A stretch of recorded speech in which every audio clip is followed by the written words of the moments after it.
ఇంకా అందరూ హాల్లో కూర్చొని ఉంటారు. సుమిత్ర పక్కన సోఫాలో జ్యోత్స్న కూర్చొని ఆలోచిస్తూ ఉంటుంది. ఇంకా అప్పుడే శ్రీధర్ వచ్చి, ఏంటి కోడలి పిల్ల ఏం ఆలోచిస్తున్నావు? మీ అమ్మకి ఆపరేషన్ జరుగుతుంది, ట్రీట్మెంట్ జరుగుతుంది అంటే నువ్వు హ్యాపీగా ఉండాలి కానీ ఇలా ఆలోచిస్తున్నావేంటి అని అడుగుతూ ఉంటాడు.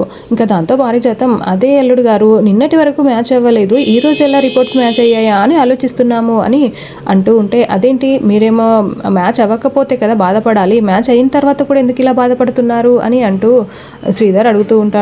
ఇంకా తర్వాత జ్యోత్స్న, అమ్మకి కూరగాయలు కట్ చేస్తుంటే వేలు కట్ అయితేనే నేను చూడలేక తల్లడిల్లిపోయాను, కానీ ఇప్పుడు సర్జరీ అంటే అని చెప్తూ బాధపడుతున్నట్టు చేస్తూ ఉంటుంది. ఇంకా అప్పుడే కార్తీక్ కళ్ళ నీళ్ళు తుడుచుకుంటూ, ఓ ఇప్పుడు సర్జరీ అంటే మళ్ళీ ప్రాబ్లం అవుతుంది అని ఆ బాధ తట్టుకోలేక నువ్వు వద్దంటున్నావా జ్యోత్స్న, అందుకే రిపోర్ట్స్ ఎందుకు మ్యాచ్ అయ్యాయా అని ఆలోచిస్తున్నావా అని కార్తీక్ వెటకరంగా అంటూ ఉంటే, ఏంట్రా నువ్వు మాట్లాడేది అని పారిజాతం అంటూ ఉంటుంది. ఇంకా జ్యోత్స్నకి చాలా కోపం వస్తూ ఉంటుంది.